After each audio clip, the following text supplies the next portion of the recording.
अनामिका हाल ही में घर आई थी। सब्जियां लेने के लिए वो घर के पीछे के बागान में जाती है। बागान में जाते ही अनामिका को एक बछड़ा दिखता है जो शेड में बांधा हुआ था। वो बछड़ा बहुत ही दुखी था। उसकी आंखों में आंसू थे और वो मन ही मन कहने लगता है, हे ईश्वर, इस घर के लोगों को मन में थोड़ी भी दया नहीं है। मुझे भूख लगी है और बहुत प्यास लगी है। कब से चिल्ला चिल्ला के मेरा गला सूख गया।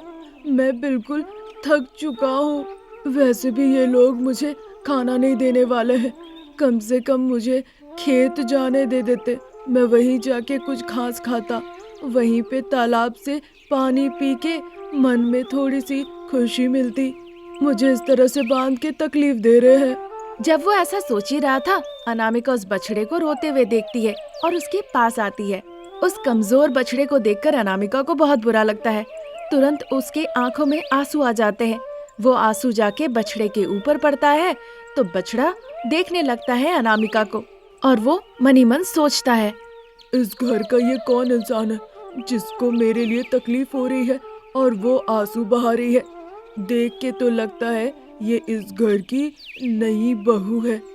हो सकता है हाल ही में मैंने शारदा और प्रसाद को उनके एक लौते बेटे रमेश की शादी की बात करने को सुना था। लगता है ये वही है। जब ये सोच ही रहा था तभी अनामिका उस बछड़े को देखकर दुखी होके कहती है, तुम इतने पतले हो, क्या यहाँ पे कोई नहीं है जो तुम्हें समय समय पे खाना दे? बछड़ा अपना सर हिला के हाँ कहता है। अनामिका उसकी बात समझ जाती है। वो बछड़े का रस्सी खोल देती है और अपनी सब्जियों के टोकरी बगल में रख के उसे खेत के तरफ ले जाती है। वह हरी हरी ताजे ताजे पत्तियां घास खा के बछड़ा बहुत खुश होता है। जब यहाँ ये सब हो रहा था, सासू माँ किचन के तरफ आती है। वहाँ उसे अपनी बहू रानी अनामिका कहीं नहीं दिखती तो वो थोड़ा अचंभित होके सोचने लगती है, नहीं बहू रानी हॉल में भी नहीं है, इधर किचन में भी नहीं है, तो फिर क्या वो बगान में है? बगान में क्या कर रही है? बगान की तो साफ सफाई भी नहीं कर रही है। ये सोच के वो बाहर निकल आती है। बहू रानी बगान में भी नहीं थी, बस वहाँ पे रंगोली लगी हुई थी। यहाँ पे भी नहीं है पर रंगोली लगा हुआ है, इसका मतलब बहू रानी सुबह सुबह ही उठी है, पर वो कहीं दिख नहीं रही है। आखिर में गई कहाँ? हाँ, लगता है वो बगान की तरफ गई है सब्जियां फूल लेने, वहीं होगी शायद। ये सोचकर वो बगान में गई। बहू रानी वहाँ पे नहीं थी और बछड़ा भी नहीं था। तभी उसे सारी बातें समझ में आ गई। ओहो, नहीं बहू लगता है बछड़े को लेकर खेत गई है। आने दो, इन दोनों को मैं अच्छे से सबक सिखाती हूँ। ये सोचकर वो गुस्से से हाथ में एक छड़ी लेकर घर के बाहर एक चेयर पे बैठ जाती है। पेट भर के घास खा के बछड़ा बहुत खुश था। उसे देखकर अनामिका भी बहुत खुश थी। फिर वो दोनों घर लौट आए। सासू माँ गुस्से से बहू रानी पे चिल्लाने लगी और हाथ में एक छड़ी लेके बछड़े की तरफ गई। बछड़ा छड़ी देखकर बहुत डर गया। बछड़ा ऐसे सर हिलाने लगा कि मानो कह रहा हो कि मुझे मत मारो। सासू माँ, बहुत बड़ा पाप होगा। बिन माँ के इस बछड़े को मार के आपको क्या मिलेगा? मुझे खुशी मिलेगी, इसके शरीर में मार के निशान देख के और इसके आंखों में आंसू देख के। ये बोल के जैसे ही वो मारने जाती है, अनामिका उनकी छड़ी पकड़ लेती है। सासू माँ का गुस्सा और तेज हो जाता है। दोनों के बीच तर्क वितर्क होने लगते हैं। फिर दोनों के बीच में एक समझौता होता है। वो कहती है कि ये बछड़ा उनके आंखों से हमेशा दूर रहे, कभी सामने ना आए। तब से अनामिका घर का सारा कामकाज करती थी, खाना पकाती थी और बहुत प्यार से बछड़े का देखभाल भी करती थी। ऐसे ही दिन निकल रहे थे। अब वो बछड़ा बड़ी हो जाती है। फिर वो गर्भवती होती है। एक बछड़ा जन्म लेता है जिससे अनामिका बहुत खुश होती है। अनामिका गाय से दूध निकाल के उसे बेचा करती थी। उससे जो पैसे आते थे उसी से गाय को पोषित खाना खिलाती थी। जो पैसे बचते थे उससे वो महंगे कपड़े, जेवर ये सब खरीदती थी। अनामिका जानबूझ के अपनी सासू माँ के सामने ये सब दिखाती थी और ये सब देखकर शारदा को बड़ा जलन होता था। कुछ दिनों के बाद वो गाय एक और बछड़ा देती है। तब तक पहला बछड़ा थोड़ी बड़ी हो गई थी। फिर दूसरी के आने पे वो एक दूसरे के साथ खेलती थी और खुश थी। गाय को देखकर अनामिका बहुत खुश होती है। गाय को जब वो हरी हरी घास देती है खाने, खुशी के मारे गाय के आंखों में आंसू आ जाते हैं। उसके आंखों में आंसू देखकर अनामिका घबरा जाती है। गौ माता, आप क्यों रो रही हैं? उसकी बातें सुन के गाय अपना सर हिला के कहती है, नहीं। फिर ये आंसू खुशी की आंसू है क्या? ये सुन के गौ माता अपना सर हिला के कहती है, हाँ, पर माता ये खुशी के आंसू भी क्यों? बिना कुछ कहे गाय अपने दोनों बछड़े जो खेल रही थी उन्हें दिखाती है। उन्हें देखकर अनामिका भी बहुत खुश होती है। ओहो, तुम्हारे बच्चे हैं, तुम्हारे बच्चे खेल रहे हैं, इसे देखकर तुम अपने जीवन को सार्थक महसूस कर रही हो ना? सर हिला के गौ माता हाँ कहती है। इस तरह अनामिका और गौ माता बातें कर रही थी। ये देखकर शारदा को बिल्कुल अच्छा नहीं लगता। अनामिका गाय की दूध बेचकर वो एक स्कूटी खरीदी थी। ये देखकर शारदा को भी ऐसा ही चाहिए था।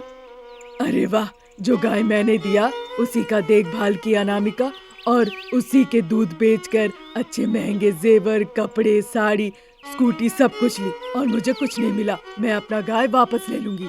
गुस्से में आके एक दिन वो अपनी बहू से पूछ ही लेती है। फिर सास बहू के बीच में बहस होने लगता है। वो कहने लगती है गाय मेरी है और लड़ाई होने लगती है। ये देखकर पिता प्रसाद और रमेश वहाँ जाते हैं और गुस्से से प्रसाद कहने लगते हैं, बहुत हो गया, सास बहू का मेरा मेरा ये ड्रामा बंद करो। वो बात नहीं है जी। क्या तुम थोड़ी देर के लिए मुंह बंद करोगी? मैं तुम लोगों से जो पूछूंगा उसका सही जवाब दो। पूछिए पिताजी।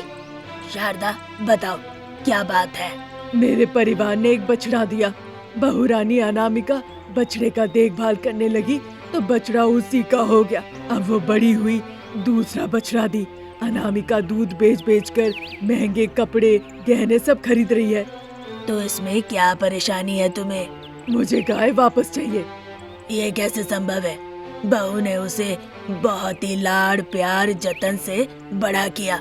दो दो और बछड़े हुए उसके, इसीलिए उस गाय का बहू के पास रहना ही अच्छा है। सासू माँ ये सुन के बहुत जोर से चिल्लाने लगती है। फिर थोड़ी देर सोच के प्रसाद कहते हैं, सुनो सास बहू, तुम दोनों को गाय चाहिए, पर गाय को कौन चाहिए ये बात गाय खुद बताएगी। जिसके तरफ जाएगी उसी के साथ रहेगी। गाय का फैसला आखिरी फैसला। इसके बाद गौ माता सास बहू दोनों के पास गई। दोनों के तरफ मुड़ के देखी और दोनों के साड़ी के पल्लू पकड़ लिए अपने मुंह से। सास बहू दोनों ये बात समझ गई। तब से सास बहू दोनों मिलके बहुत ही प्यार और जतन से गाय का ख्याल रखने लगी। एक गांव में अनामिका नाम की एक बहू रहती थी। उसके पति रमेश दिहाड़ी मजदूरी का काम करता था। जो पैसे मिलते थे उससे बीमार माँ पिताजी शारदा और प्रसाद को वो दवाइयाँ ला देता था और बहुत मुश्किल से 4 लोगों का पेट भर पाता था। ये सब देखते हुए बहू अनामिका पाव भाजी बेचने का फैसला लेती है। उसी रात उसने सोचा कि ये बात वो अपने पति को बताएगी। रात का भोजन सबका हो जाता है। शारदा और प्रसाद भी अपनी अपनी दवाइयाँ लेकर रात में सोने चले जाते हैं। फिर अनामिका किचन साफ करने लगती है। रमेश को नींद नहीं आ रही थी, इसीलिए घर से बाहर आके वो ठंडी हवा में खड़ा हो जाता है। पर उसके दिमाग में बस पैसों की बात ही घूम रही थी। वो अपने मन ही मन सोचता है, मजदूरी का काम कर रहा हूँ, फिर भी मेरे पास एक पैसे नहीं। इतने ज्यादा खर्च हो रहे हैं, मुझे समझ में नहीं आ रहा मैं क्या करूँ। मैं अनामिका से कहूँगा काम करने के लिए। मुझे पता वो समझेगी मेरी बात, वो मेरी पत्नी है। जब वो सोच ही रहा था, वहाँ पे अनामिका आती है। अरे क्या हो गया? इससे पहले तो ऐसा कभी नहीं हुआ कि आप इस तरह से घर से बाहर आके कुछ गहरी सोच में पड़े हैं। मैं तुम्हारा इंतजार कर रहा था अनामिका। हमारे यहाँ 3 कमरे हैं। एक किचन है, एक में मेरे माँ पिताजी रहते हैं और एक में हम रहते हैं। ये सब तो मुझे भी पता है। सुबह से आपको कुछ मैं कहने के बारे में सोच रही थी। सारा काम खत्म होने के बाद मैं कमरे में गई देखने, आप वहाँ थे नहीं। देखा कि आप बाहर हैं। ऐसा क्या? क्या कहना चाहती हो? बताओ अनामिका, किस बारे में बात करना चाहती हो? आप नाराज तो नहीं हो जाएंगे ना? मैं सारा काम कर लूंगी, आप बस अपने काम पे जाके वापस आइएगा। ओहो अनामिका, क्या बात है बताओ भी, फिर मैं भी तुमसे एक विषय में बात करूंगा। ठीक है, फिर पहले आप बताइए, उसके बाद मैं बताऊंगी। ऐसी कोई बात नहीं है, पहले तुम आई थी ना बताने के लिए, तो पहले तुम ही बताओ, उसके बाद मैं अपनी बात तुम्हें बताऊंगा। असल बात यह है कि घर के खर्चे बहुत ज्यादा है और कमाई बहुत कम है, इसीलिए मैं सोच रही थी पाव भाजी बेचने के लिए। बहुत अच्छी सोच है अनामिका, पर निवेश के लिए इतने पैसे अभी कहाँ से आएंगे? मेरे भैया है ना, मैं उनसे पूछूंगी और कहूंगी कि कम सूद में कुछ पैसे उधार देने के लिए। असल में मैं भी तुमसे इसी बारे में बात करना चाहता था। घर के खर्चे बहुत ज़्यादा है और कमाई बहुत कम, इसीलिए अगर तुम कुछ काम करती तो बढ़िया होता। ऐसा क्या? हम दोनों अपने परिवार के बारे में सोचते हैं, इसीलिए मैं पाव भाजी बेचना शुरू करती हूँ। पाव भाजी से भी बेहतर होता अगर तुम मजदूरी के लिए जाती, तुम्हें रोज पैसे मिलते, उससे फिर हमें कोई दिक्कत नहीं होती। आपके लिए तो सही रहेगा, पर देखिए परिवार में दिक्कत हो जाएगी। मैं वहाँ काम करने जाऊंगी तो माँ पिताजी का कैसे ख्याल रखूंगी? घर के लिए राशन पानी मैं कैसे लाऊंगी? और अगर पाव भाजी बेचूंगी तो ये सारा काम मैं खुद से ही कर सकती हूँ। तुमने जो कहा वो भी सही है अनामिका। ठीक है, फिर तुम्हें जो सही लगे वही तुम करो अनामिका। जैसे भी सहायता मैं कर पाऊंगा मैं जरूर करूंगा। इस तरह पति पत्नी एक दूसरे से चर्चा करते हैं, फिर उस रात सो जाते हैं। अगले दिन ही गांव के बीचों बीच एक पेड़ के नीचे बैठ के अनामिका पाव भाजी बेचना शुरू करती है।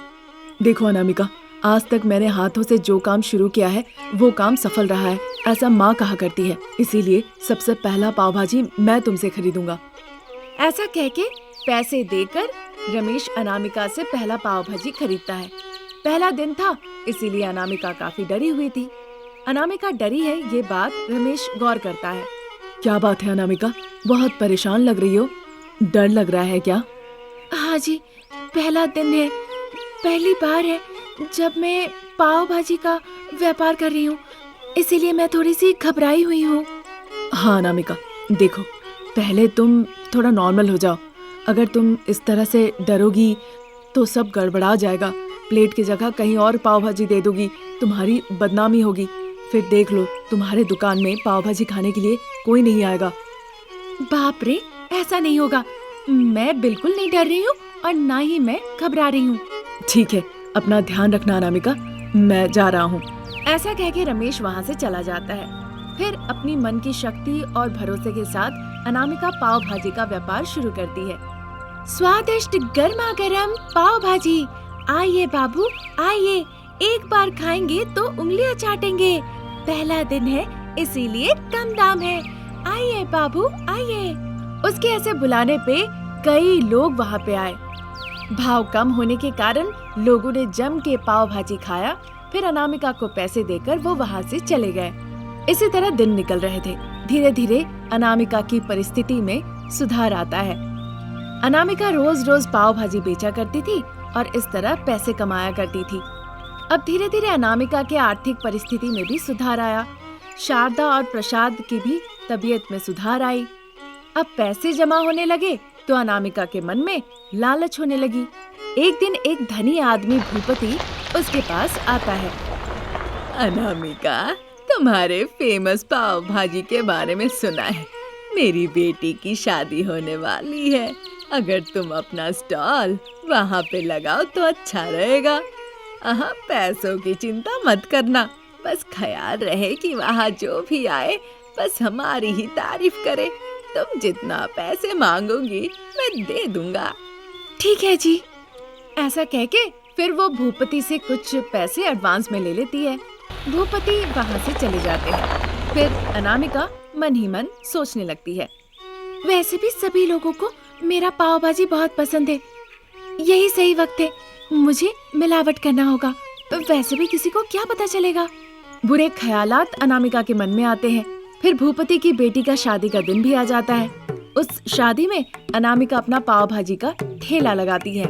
मिलावटी तेल में पाव भाजी बना के अनामिका सभी को परोसती है। स्वादिष्ट होने के कारण कई लोग पाव भाजी खाते हैं। फिर आधे घंटे के अंदर ही एक के बाद एक लोग जाके उल्टी करने लगते हैं। लेकिन इसी बीच जब अनामिका मिलावटी तेल में पाव भाजी बना रही थी, इसका वीडियो एक महिला बना के भूपति को जाके दिखा देती है। वीडियो देखकर तो अनामिका से भूपति जाके दुगना पैसा मांगने लगा, नहीं तो सीधा वो पुलिस के हाथ सौंप देगा, ऐसा कहने लगा। और इस तरह भूपति ने दुगना पैसा वसूल भी किया। इस वजह से अनामिका बहुत रोई और उसे अपनी गलतियों का एहसास हुआ।